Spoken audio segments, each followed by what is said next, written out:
জি sir. আমি কখন class নেবো তোমাদের? স্যার সরি, মানে এই ক্লাস টেস্ট শেষ হলো এই 7-এ। এর সাথে কেন শেষ হবে? আমার 12টা আমার ক্লাস না, তোমরা স্যারকে মনে করাই দিবা। জি স্যার। স্যার অনেক সময় আমরা অনলাইনে ক্লাস নিতে থাকলে টাইমের দিকে খেয়াল থাকে না, তোমার স্যারকে এটা মনে করবে না? ছাত্র মানুষের ক্লাস নেই তোমাদের, জি স্যার। তোমাকে মনে করাইছো? জি স্যার। মানে আমরা স্যার স্যারকে বলছো? না স্যার, আজকে বলি না আর কি স্যার, আগে বলেছিলাম টাইম মতো শেষ করতে।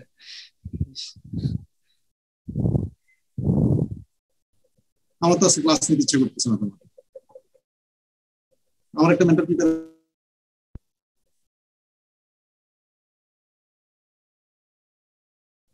আমার তো মুডটাই নষ্ট করে ফেলাম।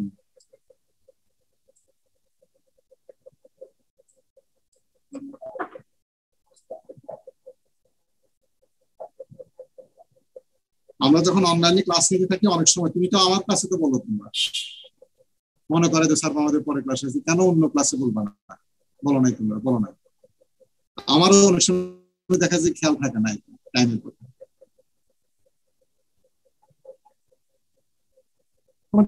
ক্লাস এখন 12টা না যাচ্ছে, তোমরা কয়জন? মাত্র 22 জন আসছে তোমরা এখন ক্লাস। 5টা 5-6 পর্যন্ত দেখি যে আমি শুধু সুমাইয়া রোল 47 আসছে 12টা 5 পর্যন্ত। এটা কথা হলো?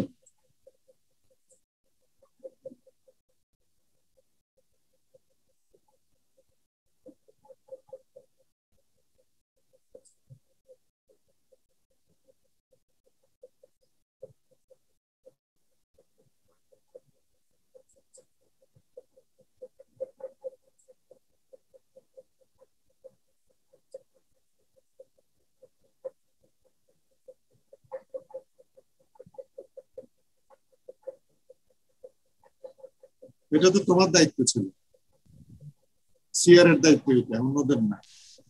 স্যারকে মনে করাই দেবো। স্যার ইউজুয়ালি আমরা স্যার করি, কিন্তু স্যার ওই যে স্যার হচ্ছে একটা মানে সিটির মতো হ্যাঁ, করতেছিলেন তো, স্যার একটা ভাইবা নেওয়া শুরু করেছিলেন তো, ওর মধ্যে তো স্যার মানে। ভাইবা নেওয়া শুরু করলে তুমি তাহলে আমার থেকে ছুটি নিতে আজকে। জি স্যার। 12টা একটা ক্লাস না, এটা রেগুলার শিডিউল ক্লাস না এটা। জি স্যার। তোমরা স্যার আমাকে বসে রাখছো, পরীক্ষা দিচ্ছ। স্যার স্যার আমাদেরকে আগে বলেনি ভাইভা নিবে, স্যার 12টার পরে ডাকা শুরু করেছে স্যার কোয়েশ্চেন করে। 12টার পরে তখনই তো তোমাদের বলা দরকার ছিল, স্যার আজকে আমি আমাদের 12টা ক্লাস আছে। তোমরা বলছিলা, কেউ বলছিল তোমরা? এটা তো তোমাদের রেসপন্সিবিলিটি। তখন যদি স্যার ক্লাস নিতে, আমি তখন স্যারকে আমি বলতাম যে স্যার এটা তো আমার সমস্যা। তো স্যারকে তো তুমি বলো, তোমরা তো কেউ বলো নাই, বলছো? এমন নেওয়ার কথা হচ্ছে না। স্যার যখন নেওয়া শুরু করলো, তোমরা যদি বলতে যে স্যার আমার 12টা ক্লাস আছে, কখনই স্যার নিতেন না।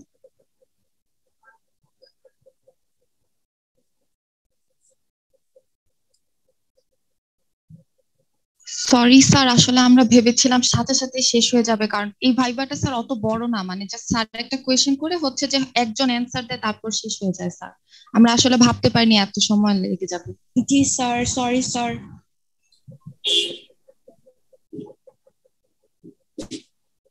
তোমাদের যেটা ডিউটি সেটা হচ্ছে যে তোমরা পরে ক্লাস থাকলে 5 মিনিট আগে বা 10 মিনিট আগে টিচারকে মনে করায় দেওয়া। যে টিচারই হোক, যে আমি হলে আমি, তোমরা আমার ক্লাসে করো সেটা, আমি এটাকে অ্যাপ্রিসিয়েট করি। কারণ তোমাদের একটা ব্রেদিং টাইম লাগে, তাই না? তারপর অনলাইনে ঢুকতে সময় লাগবে। এখন যে আমার যে 10 মিনিট কিংবা 12 মিনিট দিলে, এখন তুমি বলবা যে স্যার ওখানে তো পরে তার ক্লাস নেই, কিন্তু পরে তো আমার কাজ আছে।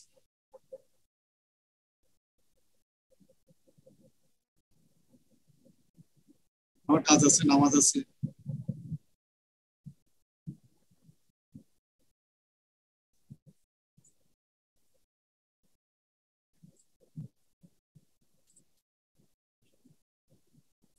এটা তোমরা আজকে, তোমরা যদি নিচে ক্লাসে থাকতে সেটা ঠিক ছিল, কিন্তু তোমরা আজকে যেটা করলে এটা তো ঠিক নয়।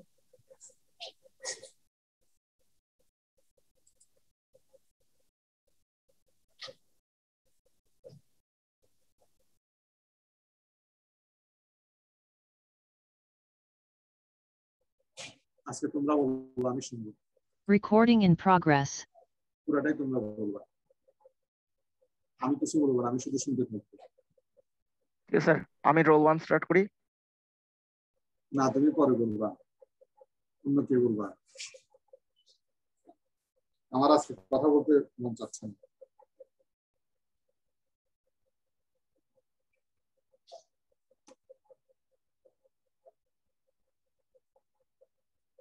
কে বলবে আর বলো?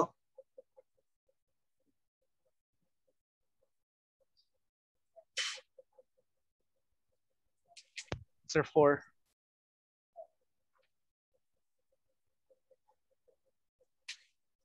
হ্যাঁ,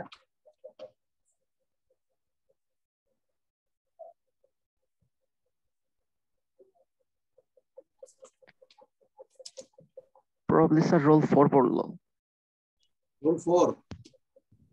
জি স্যার। তোমরা বলে না কেন? আচ্ছা বলো, রোল 4 বলো। এখানে তো জাস্ট টাইটেলটা লেখা আছে, এটা হচ্ছে ভাইব্রেশন হ্যাঁ। স্পেকট্রোস্কোপের থার্ড লেকচারটা। সেখানে এক্সামিনেশন টেকনিক গুলো দেখা হবে, এফটিআই আর রামান স্পেকট্রোস্কোপের, এবং ইনস্ট্রুমেন্টের প্রিন্সিপাল গুলা কি, স্পেকট্রা দেখতে এরকম অ্যানালাইসিস এইসব। হ্যাঁ, সো বলো। এইখানে স্যার লেকচার আউটকাম গুলো বলা আছে যে এফটিআই টেকনিকটা এক্সামিন করবে, রামান মাইক্রোস্কোপি এক্সপ্লেন করবে, আর রামানটা কিভাবে অ্যানালাইজ করতে হয় সেটা এক্সপ্লেন করবে। বলো। সো এক্সামিনেশন টেকনিকে প্রথম যে জিনিসটা বোঝা লাগবে সেটা হচ্ছে ট্রান্সমিটেন্স। সো ট্রান্সমিটেন্স হচ্ছে সেই টেকনিকটা যেটা হচ্ছে আমরা একটা আইআর বিমকে একটা স্যাম্পলের মধ্যে দিয়ে পাস করে একটা ইনফ্রারেড স্পেকট্রাম অবটেইন করব। সো আমরা ট্রান্সমিটেন্সের যে ম্যাথমেটিক্যাল ফর্মেট, এটা ফর্মটা আমরা আগের লেকচারে দেখেছি। এটা মোস্ট কমনলি ইউজ করা হয় এফটিআই এর দুইটা রিজনে। প্রথমত ট্রান্সমিটেন্সের ওই যে সিগন্যাল টু নয়েজ রেশিওটা খুব হাই। সো আমাদের মানে সিগন্যালটাকে নয়েজ থেকে ডিস্টিংগুইশ করা রিলেটিভলি ইজিয়ার ট্রান্সমিটেন্স টেকনিকের ক্ষেত্রে। আর যেই সব স্যাম্পল হচ্ছে সলিড লিকুইড গ্যাস যেই ফেজেই হোক না কেন, এটা সবগুলোর জন্যই সুটেবল। সো এটা মোটামুটি মানে জেনারিকলি অ্যাপ্লাই করা যায় অ্যাক্রস দ্য বোর্ড। আর ডিসঅ্যাডভান্টেজ হচ্ছে স্যাম্পলের থিকনেসটা একটা লিমিটেশন, যেহেতু ট্রান্সমিটেন্স টেকনিক, তার মানে এটা ডিপেন্ড করবে যে যেই রেডিয়েশনটা পাস থ্রু করে অন্যদিকে আমি ডিটেক্ট করতে পারতেছি। সো স্যাম্পল যদি বেশি থিক হয় তাহলে এটা ইনফ্রারেড রেডিয়েশনের অনেক লার্জ পোর্শন অ্যাবজর্ব করে ফেলবে। সো তখন আর ট্রান্সমিশন স্পেকট্রাটা মানে ডিটেক্ট করা পসিবল হবে না। জেনারেলি ট্রান্সমিশন এক্সামিনেশনের জন্য স্যাম্পল থিকনেস ধরা হয় যে 20 মাইক্রোমিটারের বেশি হলে সেটা আসলে করা সম্ভব হবে না। আবার যদি বেশি থিন হয়ে যায় তখন অ্যাবজর্পশন ব্যান্ডটা বেশি উইক হয়ে যাবে, তখন ক্যারেক্টারিস্টিক ট্রান্সমিশন পাওয়া আসলে পসিবল হবে না। আমাদের কিছুটা অ্যাবজর্পশন দরকার, না হলে আমাদের ট্রান্সমিশন স্পেকট্রামটা ম্যাটেরিয়ালের ক্যারেক্টারিস্টিক অ্যাবজর্পশনকে রিপ্রেজেন্ট করবে না। সো এই জন্য আমাদের টিপিক্যালি মানে ওইটা অপটিমাইজ করতে হবে, 20 মাইক্রোমিটারের চেয়ে বেশি থিক না, আবার 1 মাইক্রোমিটারের চেয়ে বেশি থিন না। সবাই কি বুঝতে পারছো? জি স্যার।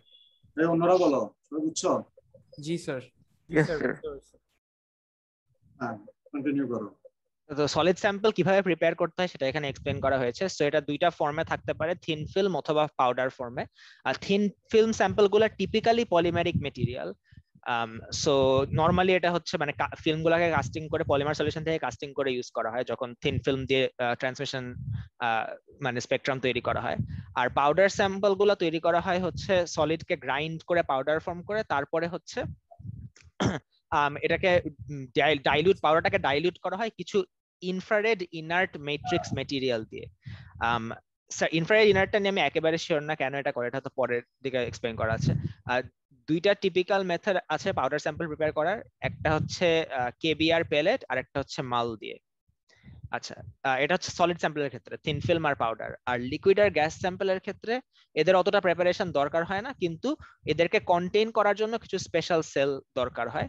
আর সিম্পলেস্ট মেথড যেটা সেটা হচ্ছে যে লিকুইড স্যাম্পলটাকে একটা ক্যাপিলারি থিন ফিল্মের মতো, মানে একটা কোন একটা সেলে মানে কোনো দুইটা প্লেটের মাঝখানে একটা ক্যাপিলারি থিন ফিল্মের মতো করে রাখা হয়। সো যেরকম আমাদের প্রিভিয়াস ক্রাইটেরিয়া ছিল যে আমাদের একটা সার্টেন থিকনেস মেইনটেইন করা লাগবে ক্যারেক্টারিস্টিক ট্রান্সমিশন স্পেকট্রাম পাওয়ার জন্য, ওই জন্য আমরা একটা থিন ফিল্ম ইউজ করি, মানে থিন ফিল্ম টাইপের একটা সেলের মধ্যে লিকুইডটাকে আবদ্ধ করি, এবং because of liquids capillary action এটা স্প্রেড আউট করে যায় থিন ফিল্মের মতো। ক্যাপিলারি থিন ফিল্ম কিভাবে বানানো হয়, একটা ড্রপ অফ লিকুইড একটা কেভিআর প্লেটের উপর রেখে তারপর আরেকটা প্লেট দিয়ে এটাকে স্যান্ডউইচ করে দিলে এটা স্প্রেড আউট হয়ে যায়। এফটিআই এর তিন ধরনের স্যাম্পল আমরা করতে পারি। সলিড স্যাম্পল প্রিপারেশনটাও করে বললাম, এরপরে লিকুইড এবং গ্যাসিয়াস স্যাম্পল। লিকুইড গ্যাসিয়াস স্যাম্পলটা খুব ইজি, ওইটার জন্য তোমার যেটা বলা হচ্ছে স্পেশাল সেল ইউজ করা হয়, তারপর ওই সেলের মধ্যে এটা ঢুকে দেওয়া হয়। অথবা আরেকটা যেটা বলা হচ্ছে যে ওই যে কেভিআর প্লেট থাকে, দুটো প্লেটের মাঝখানে থেকে রিঅ্যাকশনে লিকুইডটাকে পাস করে দেওয়া। এই আসলে সিম্পলগুলো তো বলাই বলো। হ্যাঁ, এরপরে বলো এখানে যেটা প্রথম যেটা বলো সেটা ট্রান্সমিটেন্স, অর্থাৎ স্যাম্পলটার মধ্যে দিয়ে পাস করানো। এরকম যদি হয় যে স্যাম্পলটা যথেষ্ট তুমি পাউডারি না অথবা থিন করা যাচ্ছে না, লিকুইড না আবার গ্যাস না, সলিড স্যাম্পল, সেটা কিভাবে করা হয়? তখন রিফ্লেক্টেন্স মেথড বলো। রিফ্লেক্টেন্স টেকনিকটা হচ্ছে আমরা যে আইআর বিমটা থাকবে সেটা হচ্ছে মানে আমাদের স্যাম্পল থেকে রিফ্লেক্ট করে এসে তারপরে হচ্ছে আমরা স্পেকট্রামটাকে ডিটেক্ট করব, রিফ্লেক্টেড যে স্পেকট্রামটা সেটার মেইন অ্যাডভান্টেজটা হচ্ছে যে এটা দিয়ে আমরা বাল্ক এবং কোটিং স্যাম্পল দুইটাকেই এক্সামিন করতে পারি এবং এটার জন্য আমাদের কোনো ডিস্ট্রাকটিভ প্রিপারেশন লাগে না। যেমন ট্রান্সমিটেন্সে আমরা ওই যে পাউডার মেথডে তো আমাদের সলিডটাকে পুরো গ্রাউন্ড করে পাউডার ফর্মে নিয়ে যেতে হচ্ছে ডিটেক্ট করার জন্য। এখানে আমরা অ্যাজ ইজ কোনো একটা মানে কম্পোনেন্টের সারফেস বা বাল্ক আমরা মানে ক্যারেক্টারাইজ করতে পারবো, ওটাকে কোনোভাবে ডিস্ট্রয় বা মানে ড্যামেজ করা ছাড়াই। স্পেশালি অ্যাট্রাকটিভ কোথায়, যেসব সলিড স্যাম্পলস যেগুলো যে মানে আগের টেকনিকে পাউডারে গ্রাইন্ড করা ডিফিকাল্ট, বা আমরা যদি খুব ফাস্ট এক্সামিনেশন করতে চাই, এই সকল ক্ষেত্রে এটাই ইউজফুল। রিফ্লেক্টেন্স স্পেকট্রামটা signal infrared signal from 1 to 10, হ্যাঁ। সো আমরা যখন সারফেস অ্যানালাইসিস করি তখন 1 থেকে 10 মাইক্রোমিটারের মধ্যে মানে রিজিয়নের মধ্যে আমরা রিফ্লেক্টেন্স স্পেকট্রাম অবটেইন করি। তিন টাইপের টেকনিক আছে, স্পেকুলার, ডিফিউজ আর হচ্ছে রিফ্লেকশন অ্যাবজর্পশন। সো এখানে সিম্পল স্পেকুলার আর ডিফিউজের দুটো ফিগার দেখানো হচ্ছে। সিম্পল স্পেকুলারে জাস্ট দুইটা ফ্ল্যাট মিরর ইউজ করা হচ্ছে, একটা আইআর বিম এনে প্রথম মিররটা দিয়ে এটাকে স্যাম্পলের সারফেসে টার্গেট করা হচ্ছে, তারপরে সারফেস থেকে রিফ্লেক্ট হওয়ার পর আরেকটা মিরর দিয়ে ওই রিফ্লেক্টেড স্পেকট্রামটাকে ডিটেক্টরের দিকে রিডিরেক্ট করা হচ্ছে। আর ডিফিউজ যেটা, সেখানে হচ্ছে আমাদের দুইটা মিরর আছে বাট তার সাথে একটা স্যাম্পল মিক্সচার বা একটা কেবিআর মিক্সচার থাকছে। সো ইনসিডেন্ট রেডিয়ান বিম আসছে, এসে এটা মানে স্যাম্পল আর আই গেস কেবিআর একসাথে মিক্স করা থাকে। সো আইআর বিমটা আসছে, এসে একটা মানে সার্কুলার মিরর বা কার্ভ মিরর থেকে এটা একবার রিফ্লেক্ট করছে, করার পরে যে ওই মিক্সচারটার মধ্যে পড়ছে। সো যেহেতু এটা একটা মিক্সচার, এখানে এত এরকম ক্লিয়ার রিফ্লেকশন হবে না। যখন আমরা সারফেস একটা প্লেন সারফেস থেকে রিফ্লেক্ট করেছিলাম সিম্পল স্পেকুলারের কেসে, এই ক্ষেত্রে ওই যে মাল্টিপল মানে ডিফিউজড রিফ্লেকশনস হবে। সো ওইটারও কিছু এই ডিফিউজড রিফ্লেকশন গুলোর কিছু পোর্শন হচ্ছে ওই কার্ভ সারফেস থেকে আরেকবার রিফ্লেক্ট করে সেকেন্ড মিররে পড়ে তারপরে ডিটেক্টরে যায়। আচ্ছা, এবার সুমিত বলো। এটা বলার আগে দিয়ে আমি একটু ভিডিও দেখতে।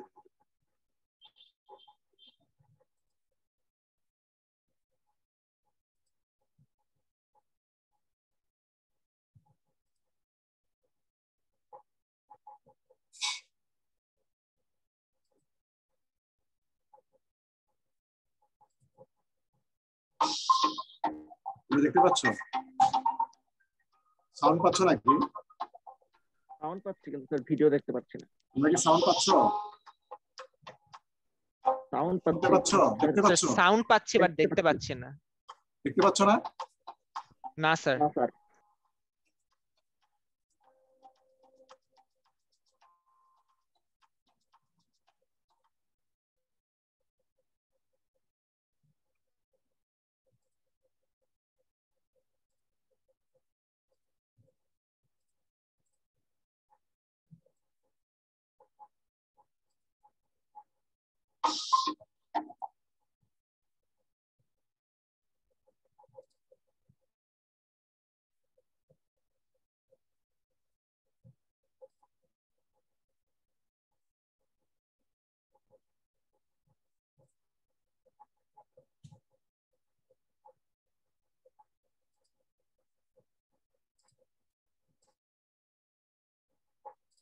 এখন দেখতে পাচ্ছ?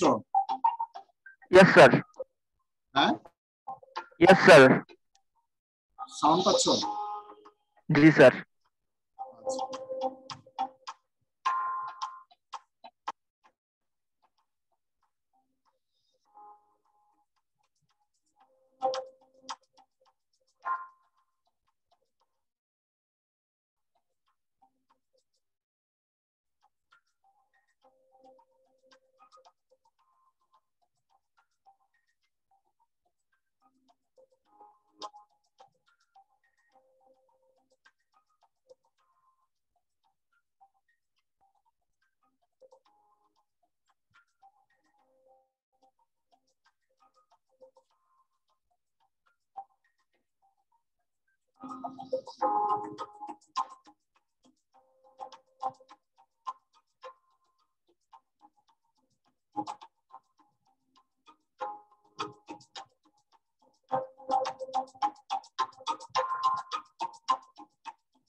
আরেকটা দেখো,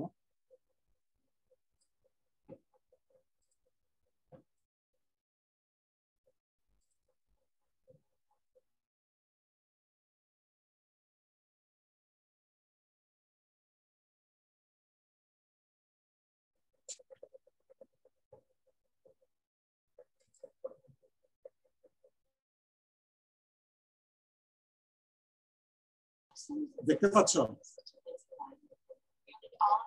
দেখতে Yes, পাচ্ছ sir. তোমরা? Yes, sir. শোনা যাচ্ছে? কিছুটা।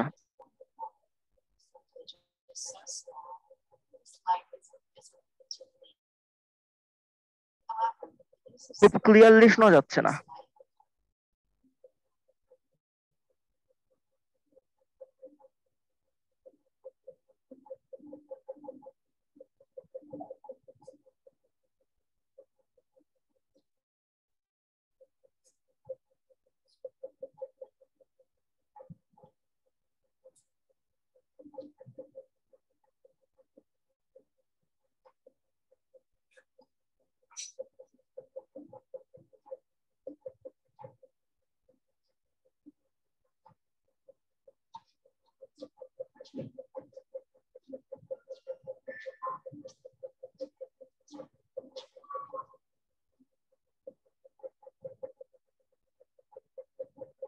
This is the spectrum of scattering light from.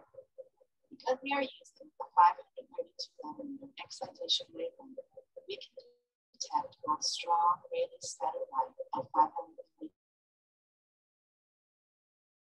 scattered light at a longer wavelength.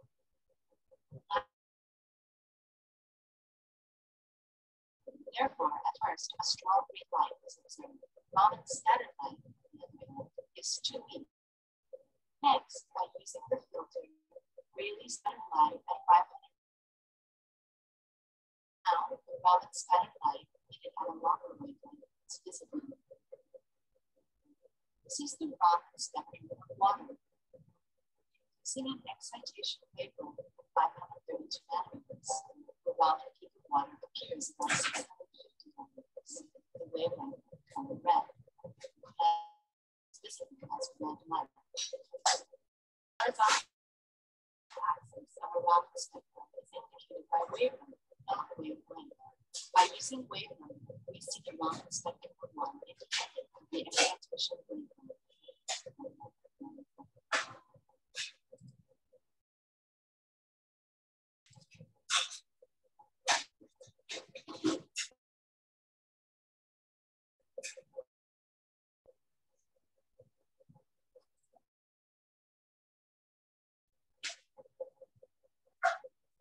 হ্যাঁ, সুমিত স্টার্ট করো।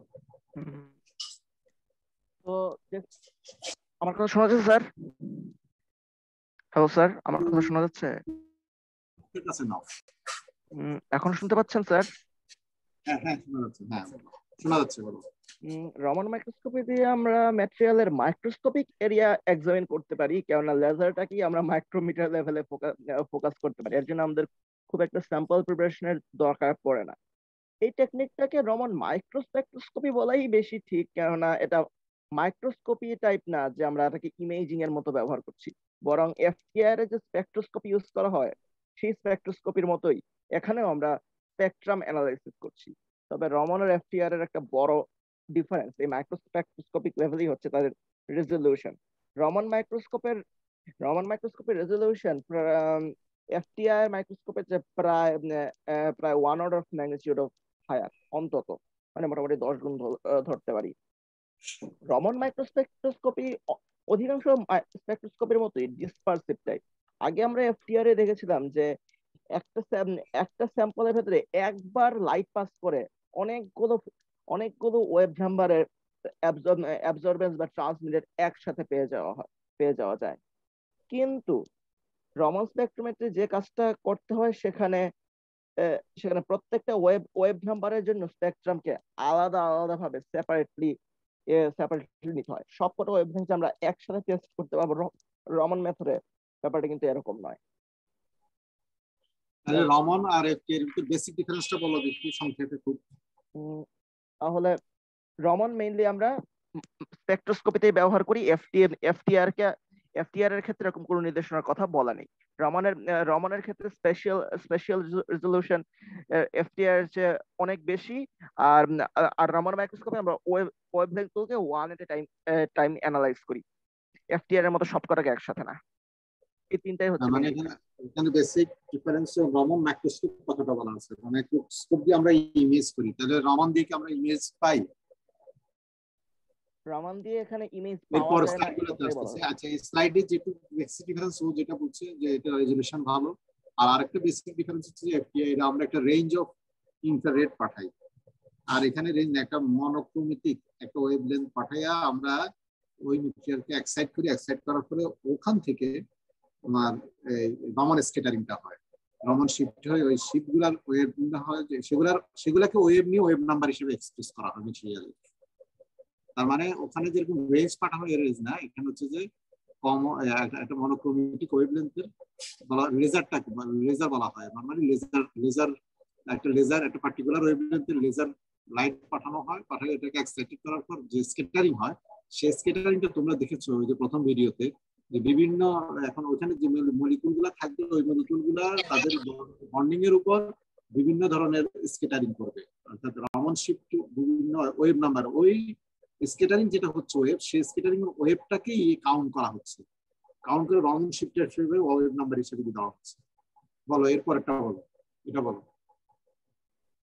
রমন ইমেজিং এর টেকনিকটা অনেকটা এক্সরে ইলেকট্রন বা সেকেন্ডারি মাস স্পেকট্রোস্কোপের ম্যাপিং এর মতো, যেখানে স্পেসিফিক মলিকিউল স্যাম্পলের কোথায় কোথায় আছে সেটা ডিটেক্ট করা হয়। এই যে রমন ইমেজিং এর কথা বলা হচ্ছে, এটা অনেকটা যেহেতু স্পেশাল ডিস্ট্রিবিউশন দেখায়, এটা অনেকটা ইমেজিং এর মতো। এটা প্রিন্সিপালটা মোটামুটি জটিল। আমরা উপরের চিত্র দেখতে পাচ্ছি, সোর্স থেকে যে লাইটটা ফিল্টার্ড হয়েছে সেটাকে বিম এক্সপেন্ডারের মাধ্যমে এটাকে একটু কনভার্জেন্স ডাইভার্জেন্স একটু কন্ট্রোল করতে হয়। তারপর সে লাইট আরো কিছু মিরর দিয়ে রিফ্লেক্ট হয়ে একটা ফিল্টারিং সিস্টেম একটু পরে আসছে থেকে স্যাম্পলের উপর পড়ে। স্যাম্পল থেকে লাইট কিন্তু মোটামুটি একই পথে উঠে আসে আবার এই ফিল্টারের উপর পড়ে। তো এখন কথা হচ্ছে, আমরা লাস্ট ভিডিওতে যেটা দেখলাম যে সোর্সের লাইটটা দেওয়া হচ্ছে সেটা ইন্টেন্সিটি অনেক বেশি, কিন্তু রমন ইমেজিং এর ফলে বা এই টেকনিকে যে লাইটটা রমন স্ক্যাটারিং এর মাধ্যমে আসে সেটার ইন্টেন্সিটি অনেক অনেক কম। সেটার জন্য এটাকে আলাদা করার জন্য ফিল্টার ইউজ করা হয়, এবং হলোগ্রাফি কিন্তু একটা খুব সফিস্টিকেটেড ইমেজিং টেকনিক। এটা সম্পর্কে আমাদের ডিটেইলসে বলা সম্ভব নয়, আমাদের ওয়ান এভাবে কিছু হয়নি। ঠিক আছে, মোটামুটি ব্যাপারটা হচ্ছে যে তারপর এটা স্লিটের মধ্যে দিয়ে নরমাল একটা ডিফ্রাকশন গ্রেটিং এর মধ্যে পড়ে, এবং গ্রেটিং কিভাবে এই ওয়েভলেন্থগুলোকে আলাদা করে সেগুলো তো আমরা জানি। এই গ্রেটিং থেকে ভিন্ন ভিন্ন ওয়েভলেন্থের লাইট ভিন্ন ভিন্ন রেখা হিসেবে চলে আসে, এবং সেই লাইনগুলোর ইন্টেন্সিটি একটা সিসিডি ক্যামেরা রেকর্ড করে। এভাবে আমরা ইন্ডিভিজুয়াল লাইনগুলো ইন্টেন্সিটি, মানে আমরা ইন্ডিভিজুয়াল ওয়েভলেন্থের ইন্টেন্সিটি পাই। হলোগ্রাফিক টেকনিক সম্পর্কে আমি নিজেও বেশি জানি না, তাই এ ব্যাপারে খুব বেশি বলতে পারলাম না। তাহলে যেটা রমন তাহলে মাইক্রোস্কোপিটা কেন নামকরণ করা হয়েছে?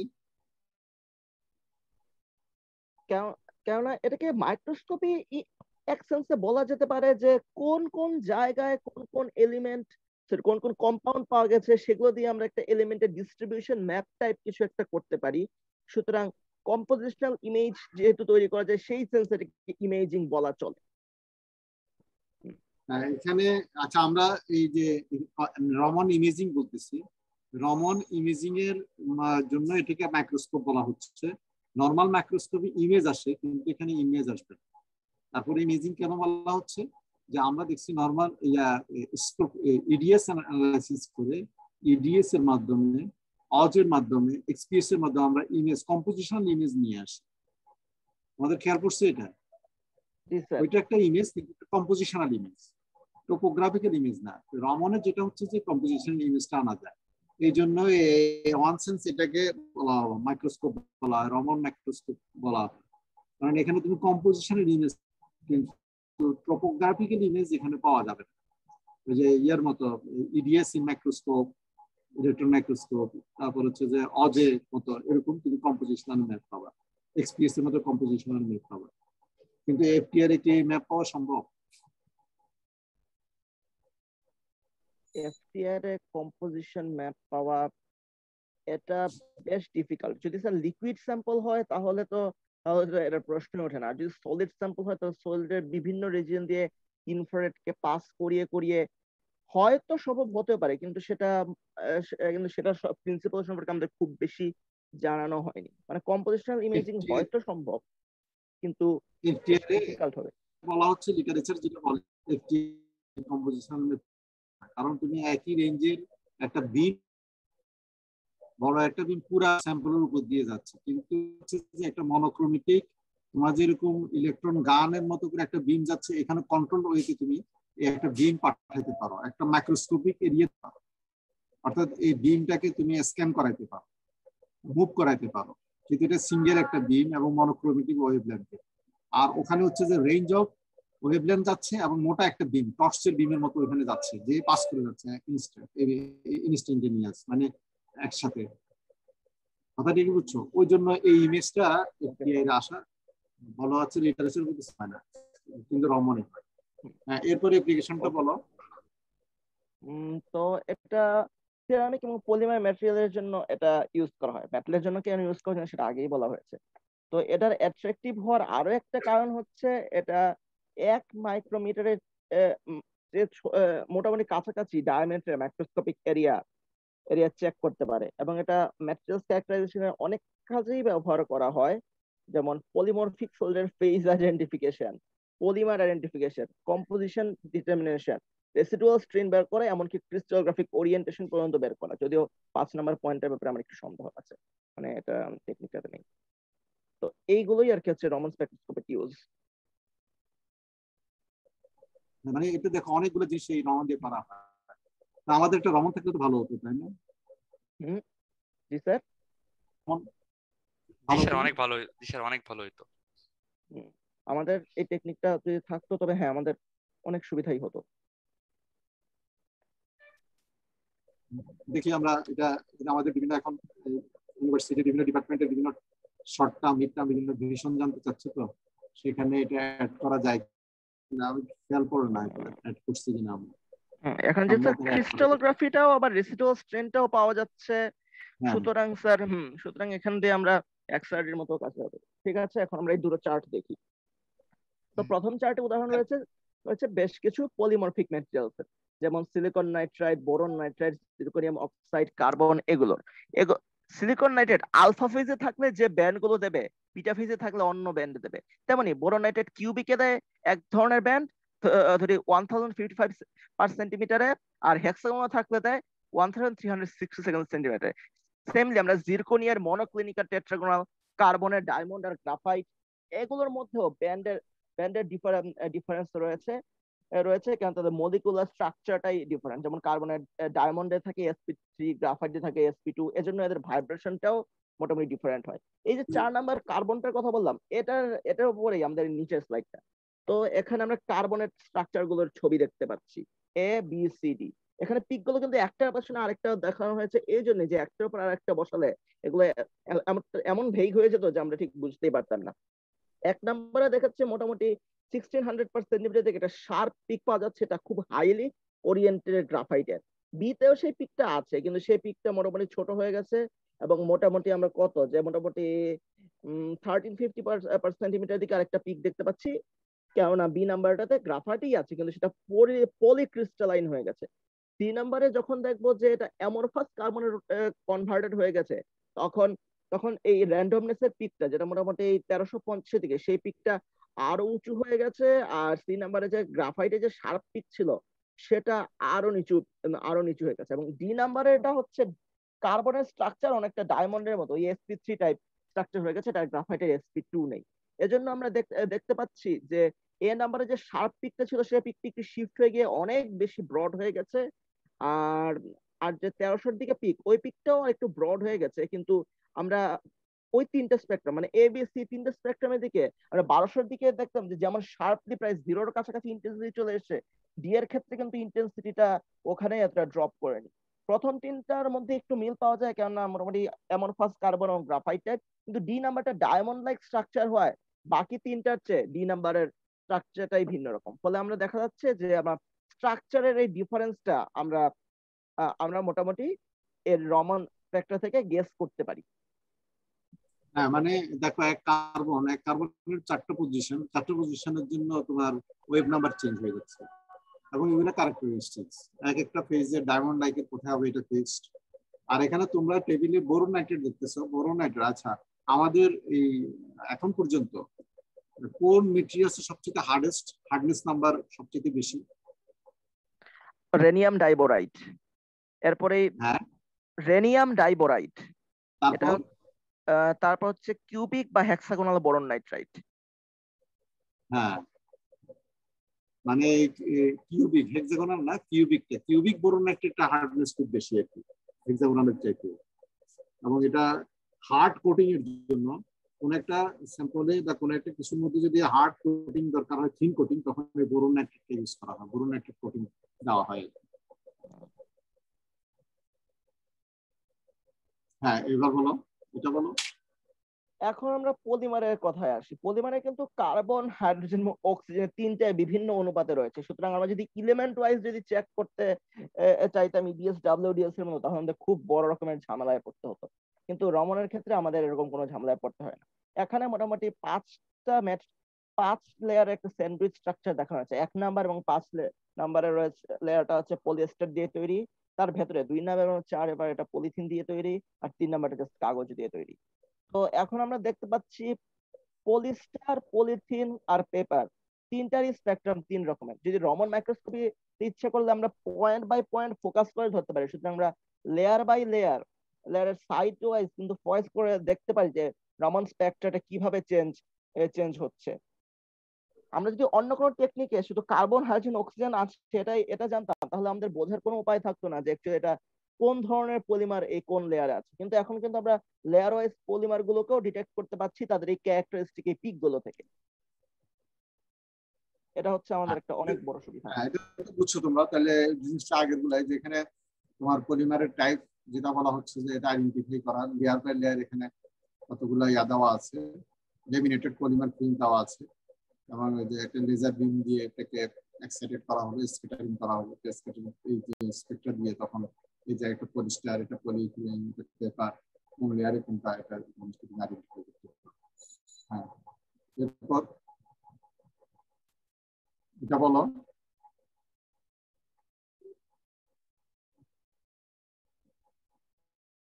সুমিত। স্যার শুনতে পাচ্ছেন? আমার কথা? জি স্যার শুনতে পাচ্ছি। এখন সরি, মিউট হয়েছিলাম। তো এখন আমরা যে স্ট্রাকচারটার কথা একটু দেখতে পাই, সেটা একটু কমপ্লিকেটেড, কিছু আমরা বোঝার চেষ্টা করি যে গ্রাফাইট বা এরকম লেয়ার্ড স্ট্রাকচারের ভেতরে অন্য কোনো এলিমেন্টে ঢুকে যখন যায়, তখন আমরা সেটা করি ইন্টারক্যালেশন কম্পাউন্ড। তো ইন্টারক্যালেশন কম্পাউন্ডের আশেপাশের লেয়ারটা যখন ইন্টারক্যালেশনের অংশ হয়ে যায়, তখন এরকম ফ্রি এরকম লেয়ার গুলো হয়তো আমরা দেখতে পাই না। তো এখন এটা দেখা হচ্ছে যে এরকম ইন্টারক্যালেটেড লেয়ারকে গ্রাফাইট ইন্টারক্যালেশন কম্পাউন্ড, এখানে ইন্টারক্যালেটেড হয়েছে প্রবাবলি আয়রন ট্রাইক্লোরাইড দিয়ে। এই আয়রন ট্রাইক্লোরাইড ইন্টারক্যালারেট গ্রাফাইট শীটের মধ্যে আমরা দেখতে যে গ্রাফাইট শীটের Recording stopped. ডিসটেন্স গুলো যখন আস্তে আস্তে আমরা বাড়াতে থাকি তখন ব্যাপারটা কেমন দাঁড়ায়, তখন এই রমান স্পেক্ট্রাম কিরকম ভাবে শিফট করে। তো তো আমরা দেখতে পাচ্ছি যে স্টেজ টুতে দেখা যাচ্ছে যে দুটো ইন্টারক্যালারেট কম্পাউন্ডের মাঝখানে মাত্র দুটো গ্রাফাইটের Recording লেয়ার in আছে। progress. যখন স্টেজ 3 তখন দুটো ইন্টারক্যালারি লেয়ারের মাঝখানে 3টা গ্রাফাইট আছে। লেভেল 4 এ দুটো ইন্টারক্যালারি লেয়ারের মধ্যে 4টা গ্রাফাইট এবং 5 এ সো অন সো ফোর্থ। তাহলে এখন দেখি সবার নিচেটা হচ্ছে হাইলি ওরিয়েন্টেড পাইরোলাইটিক গ্রাফাইট, এর ভেতরে আর অন্য কোনো কিছুই নেই। এখানে আমরা দেখতে পাচ্ছি যে অ্যারাউন্ড 1582 দিকে একটা শার্প পিক পাওয়া যাচ্ছে, অন্য কোনো পিক নেই। কিন্তু যখন আমরা দেখছি যে 5 লেয়ার পর একটা লেয়ারে এই আয়রন ক্লোরাইড ইন্টারক্যালারি চলে এসেছে, তখন কিন্তু 1582 পিকটি একটু নিচু হয়ে 1583 তে শিফট করেছে। আর আরেকটা ছোট পিক চলে এসেছে এবং এটা ওই ইন্টারক্যালারি কম্পাউন্ডের মতো অ্যারাউন্ড 1606 জন্য। এই পিকটা অবশ্য গ্রাফাইট ইন্টারক্যালারি কম্পাউন্ডের জন্য। তারপর যখন আমরা দেখি 4 লেয়ার পরপর ইন্টারক্যালেশন করে দিচ্ছি, তখন কিন্তু গ্রাফাইটের যে অরিজিনাল পিকটা ছিল সেই পিকটা আরেকটু শিফট করে 1586 এ চলে এসেছে এবং এটা আরো ছোট হয়ে গেছে।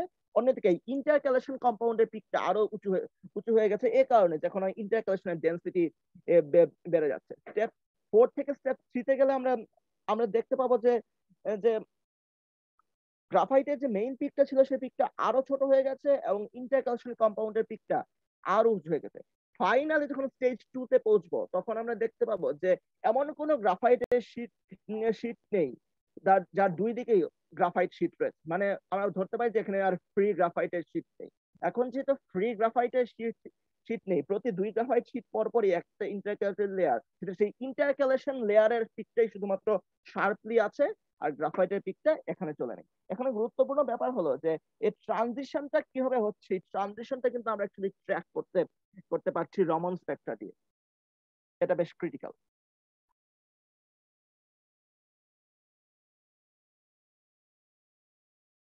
ফাইনালি আমরা চলেছি রেসিডুয়াল স্ট্রেনের কথা।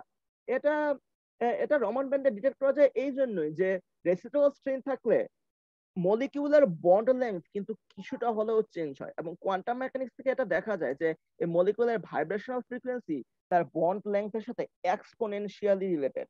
বন্ড লেংথ ফলে যদি এক্সপোনেনশিয়াল স্কেল আপ হয়, সুতরাং আমরা এটা বলতে পারি যে বন্ড লেংথের সামান্য পার্থক্যই কিন্তু এই ভাইব্রেশন ফ্রিকোয়েন্সিকে সিগনিফিকেন্টলি অল্টার করে দিতে পারে। যেমন বাল্ক সিলিকনের একটা পিক আমরা এই ছবিতে দেখতে পাচ্ছি অ্যারাউন্ড কত 518/সেন্টিমিটারে। কিন্তু এই সিলিকনটাকে যখন স্যাফায়ার সাবস্ট্রেটের উপর ডিপোজিট করা হয় তখন সেই পিকটা একটু বামে সরে গেল, মানে একটু হায়ার ফ্রিকোয়েন্সিতে শিফট করলো এবং এই পিকটা একটু নিচেও নেমে গেল। আমরা অ্যাকচুয়ালি বলতে পারছি না যেটা স্টেট অফ স্ট্রেস, এটাকে কম্প্রেশন না টেনশন বা এখানে স্ট্রেনের অ্যামাউন্টটা হয়তো আমরা পিকের শিফট থেকে হয়তো বলতে পারবো, কিন্তু এটা থেকে আমরা মোটামুটি কোয়ালিটেটিভলি আইডিয়া করতে পারি যে বাল্কের তুলনায় যেহেতু এই সিলিকন এই পিকটা শিফট করে গেছে, সুতরাং সাফায়ার সাবস্ট্রেটের উপর সিলিকন কারণে এখানে কিছুটা হলেও স্ট্রেন এসছে। কারণ স্ট্রেন না এলে এই ভাইব্রেশনাল ফ্রিকোয়েন্সিটা চেঞ্জ হওয়ার স্কোপ ছিল না। এটাই হচ্ছে মোটামুটি রমনের এই রমন স্পেকট্রোস্কোপের মাধ্যমে আমরা কিভাবে জিনিসগুলো ডিটেক্ট করবো, যে লেয়ারিং কিভাবে ডিটেক্ট করবো, ইন্টারকালেশন কম্পাউন্ড কিভাবে ডিটেক্ট করবো, স্ট্রেস কিভাবে ডিটেক্ট করবো, পলিমরফিজম কিভাবে ডিটেক্ট করবো। এই 4টা পয়েন্টের কথা এখন আমাদের ডিসকাস করা হলো।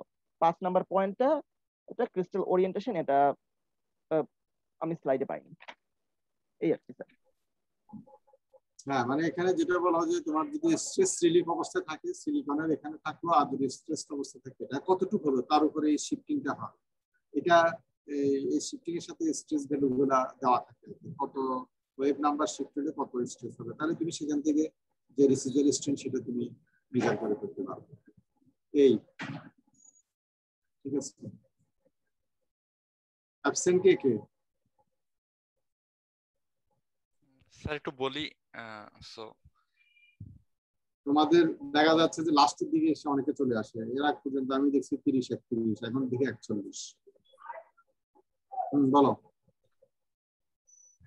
জি স্যার, সো 16, 17, 18, 19 স্যার রোল 20, তারপর হচ্ছে 44, সরি না 44 আছে, যে 45, 48 আর 50 আর 50। জি স্যার। 20, 45, 48, 50 জি স্যার। আর অলরেডি 13 ব্যাচে রোল 20 প্রেজেন্ট আছে। হ্যাঁ 13 ব্যাচে রোল 20 প্রেজেন্ট আছে স্যার। 13, 20 প্রেজেন্ট। তারপর এই 20, 45, 48, 50 অ্যাবসেন্ট আর 13 ব্যাচে 20 প্রেজেন্ট আছে, এই তো? ঠিক আছে, সবাই ভালো থাকুন। আর কবে ক্লাস টেস্টের ডেট দিবে আমাকে জানাবা। আসসালামু আলাইকুম। Record